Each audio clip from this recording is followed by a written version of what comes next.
नासरीन मीरपुर खास जिले में बरसात सबब जिथे लखे माण्हू ऐं फसल मुतासिर थिया आहिनि उते मालवंद माण्हुनि जे गुज़र सफ़र जो ज़रियो चौपायो माल बि महफ़ूज़ नाहे रहियो। केतिरियूं ई वबाई बीमारियूं पखिड़जण सबब ज़िले में वॾे तादाद में चौपायो माल मरी चुको आहे, पर लाइव स्टॉक खाते तरफ़ां वैक्सीन जा के बि इंतज़ाम नाहिनि कया विया। उन हवाले सां ॾिसूं था तालिब शर जी ही रिपोर्ट। मीरपुर जिले में बरसात जे तबाहकारी जिते लखे माण्हू मुतासिर थियण समेत ज़राइत मुकमिल तबाह थी आहे, उन खां सवाइ रहियल मालूंद माण्हुनि जे गुज़र सफ़र जो ज़रियो चौपायो माल बि महफ़ूज़ न रहियो आहे। लाइव स्टॉक खाते जी मुजरमाना ग़फ़लत ऐं मुबैना करप्शन सबब चौपाई माल में केतिरियूं ई वबाई बीमारियूं पखिड़िजी वञण सबब ज़िले में वॾे तइदाद में चौपायो माल मरी चुको आहे।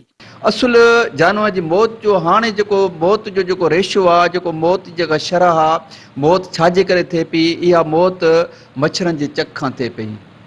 मच्छर जानवर खाइनि था, मच्छरनि जे चक खां थिए पई। उन खां पोइ गंदे पाणी पीअण जे करे मौत थिए थी, उन खां पोइ बुख जे करे मौत थिए थी। इन्हनि टिनि शयुनि जो ॾिठो वञे त इलाजु असां वटि कोन्हे।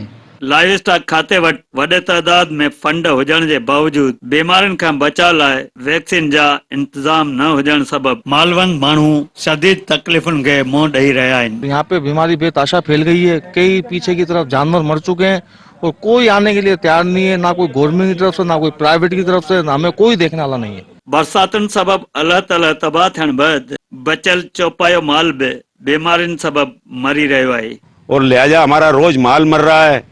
ये मच्छर इतने हो रहे हैं, मच्छर माल को ऐसा डस रहा है कि भैंस रात को पानी पी रही है तो सुबह वो सोती की सोती पता भी नहीं पड़ा। अभी परसों भी मेरी एक भैंस मरी है, 6-7 बड़े बड़े बच्चे मेरे मर गए। हम इतना नुकसान उठा रहे हैं और ना हमारे को घास मिल रहा है, ना हमको पीने का पानी मिल रहा है, हमारा माल भी प्यासा मर रहा है। हम लोग बहुत परेशान हैं। या ऐसा करो, ये गवर्नमेंट हमारे में मट्टी का तेल छिड़क के आग लगा दे ताकि हम मर जाएं, वैसे भी मर रहे हैं गुट गुट कर। जॾहिं त लाइव स्टॉक खाते वारा सिर्फ़ फोटो सेशन ऐं सिफारिशी बुनियाद ते कुछ मखसूस इलाइकनि में कैंपूं लगाए कूड़न बिलन जरिए माल मिलण में पूरा आहिनि। हमारे पास कोई डॉक्टर नहीं आया, कोई लाइव स्टॉक का ऑफिसर नहीं आया हमारे पास, और हमारा यहाँ माल मवेशी बहुत ज्यादा मरा है इस बरसात के अंदर, मच्छरों के अंदर, और तरह तरह की बीमारियां आई हैं। लिम्पी स्किन डिजीज आया, वो सिर्फ कागजों में करते हैं। अब मच्छरों की वजह से हमें बहुत ज्यादा नुकसान हो रहा है। कोई मच्छरों का एक दफा भी हमारी कॉलोनी में स्प्रे नहीं हुआ है। जिले जे ॿाराड़ीअ वारनि इलाइकनि में मच्छरनि जो आज़ार, गंदो पाणी वापराइण सबब वॾे तइदाद में रोज़ जे बुनियाद ते चौपायो माल मुख़्तलिफ़ बीमारियुनि में मुब्तला थी रहियो आहे। जॾहिं त लाइव स्टॉक खाते पारां बीमारियुनि खां बचाव लाइ वैक्सीन न करण समेत मालवंद माण्हू खे का बि आगाही न ॾियण सबब वॾो नुक़सान थी रहियो आहे। ॿियनि सरकारी खातनि जीअं लाइव स्टॉक खाते में बि मुबैना करप्शन ऐं अक़रबा परवीह सबब ईंदड़ वक्त में चौपायो माल वॾे तादाद में घटिजण जो अंदेशो आहे। बरसातों के बाद जो हमारी तबाही नुकसान हुई, ना कोई गवर्नमेंट आई, ना लाइव स्टॉक वाला है। पानी गंदा होने की वजह से हमारा माल बहुत बीमार हुआ है, बहुत जानवर मरे। पानी हमारे पास गंदा आ रहा है, ना कोई डॉक्टर आ रहा है, ना कोई चेक कर रहा है, ना कोई मेडिसिन दे रहा है हमारे को, ना पूछ रहे।